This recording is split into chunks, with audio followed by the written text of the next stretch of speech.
Good morning everyone, চলে এলাম আজকের ব্লগ নিয়ে। আজ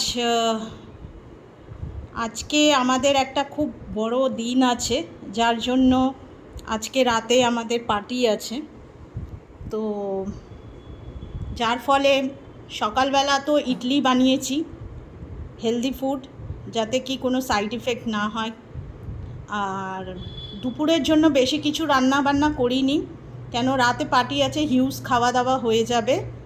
তার জন্য বানিয়েছি এখানে হচ্ছে গরম ভাত, এখানে হচ্ছে টকের ডাল, আর এখানে বানিয়েছি হচ্ছে নিম বেগুন উচ্ছে দিয়ে ভাজা, আর এখানে বানিয়েছি হচ্ছে আলু ভাজা, আর এখানে বানিয়েছি ভেটকি মাছের লাল লাল কালিয়া।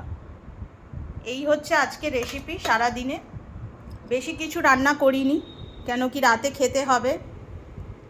আর আমার হাজব্যান্ড বলেছে যে রাতে খেতে গেলে ভালো করে পেট খালি করে রাখবে, তবেই তুমি খেতে পারবে, আদারওয়াইজ তুমি খেতে পারবে না। তাই জন্য আমি বেশি কিছু রান্নাবান্না করিনি, আর খুব ডিপলি ব্রেকফাস্টও করিনি। একটা ইডলি খেয়েছি, আর আমার হাজব্যান্ডকেও ইডলি খাইয়েছি।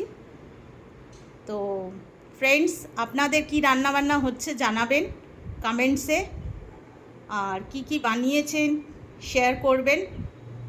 থ্যাংক ইউ এভরিওয়ান, ভালো থাকবেন।